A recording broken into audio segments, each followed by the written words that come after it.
అందరికీ నమస్కారం. మీ కాటే సుబ్రహ్మణ్యం, ప్రజాసేన అధ్యక్షుడిని.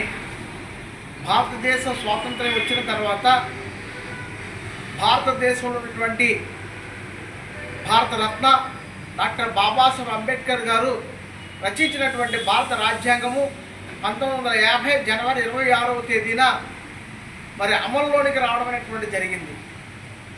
ఈ అమల్లోనికి వచ్చినప్పటి నుంచి ఈ భారత రాజ్యాంగంలో ఉన్నటువంటి ప్రతి అంశము ఈ భారతదేశంలో ఉండేటువంటి పౌరులందరికీ, అలాగే ఈ భారతదేశంలో జీవించేటువంటి ప్రతి జీవరాశికి అన్వయించడం అనేటువంటి జరుగుతుంది.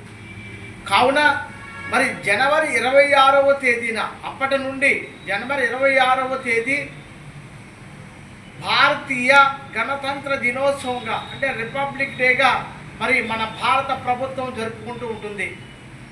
అందుకనే ముఖ్యంగా ఈ భారతదేశంలో ఉన్నటువంటి దళిత సోదరులందరూ కూడా ఈ గణతంత్ర దినోత్సవం రోజున ప్రతి అంబేద్కర్ గారి విగ్రహాల వద్ద నీలిరంగు జెండాలను ఎగరవేసి బాబాసాహెబ్ అంబేద్కర్ గారికి పూలమాలంకరణ చేయాలి.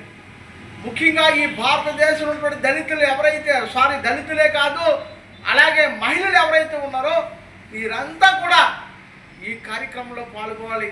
ఎందుకనంటే ఈ భారతదేశంలో ఉన్నటువంటి మహిళలందరూ కూడా ఈ రాజ్యాంగం అమల్లోనికి వచ్చే వరకు కూడా మరి ఇంటికే పరిమితమై వంటింటి కుందేలుగా ఉన్నటువంటి తరుణంలో స్త్రీలకు ప్రత్యేకమైనటువంటి హక్కులు కావాలి, ఆస్తిలో సమానమైనటువంటి వాటా కావాలి, అలాగే స్త్రీలకు రాజకీయ రంగ ప్రవేశానికి రిజర్వేషన్స్ కూడా కావాలని చెప్పి హిందీ కోర్టు బిల్లును ప్రవేశపెడితే ఆ రోజు పార్లమెంట్లో అప్పటి ప్రధాని జవహర్లాల్ నెహ్రూ గారు కానీ, అలాగే మరి ఆ పార్లమెంట్లో ఉన్న సభ్యులందరూ కూడా ఓటు వేయకుండా ఆమోదం పొందకపోవడంతో హిందూ కోర్టు బిల్లు వీగిపోవడం జరిగింది.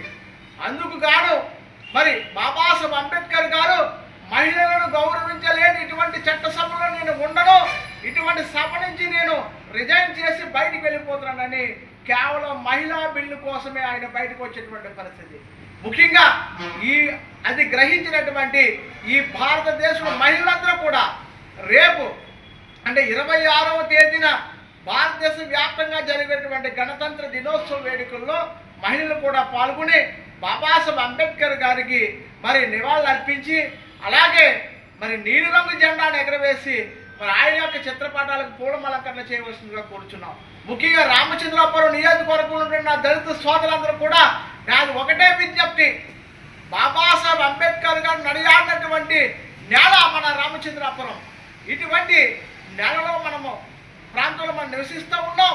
కావున ప్రతి ఒక్కరూ కూడా మరి 26వ తేదీన ఉదయం ప్రతి అంబేద్కర్ గారి విగ్రహాల వద్ద నీలి రంగు జెండాను ఎగరవేసి, అలాగే బాబాసాహెబ్ అంబేద్కర్ గారి యొక్క మరి విగ్రహాలకు చిత్రపటాలకు పూలమాలంకరణ చేసి మన యొక్క ఉన్నతిని మనం చాటుకోవాలి. మనం అందరం కూడా బాబాసాహెబ్ అంబేద్కర్ గారి యొక్క వారసులం. ఆయన యొక్క రచించినటువంటి గ్రంథాలను పరిరక్షించవలసినటువంటి బాధ్యత, ఆయన చెప్పినటువంటి నియమాలను పాటించవలసినటువంటి బాధ్యత మనం అందరిపైన ఉంది. కాబట్టి బాబాసాహెబ్ అంబేద్కర్ గారి యొక్క కీర్తిని 26వ తేదీన ఈ రామచంద్రపురం నియోజకవర్గంలో మరొక్కసారి మనం అందరం కూడా చాటి చెప్తామని తెలియజేస్తూ మీ కాటే సుబ్రహ్మణ్యం.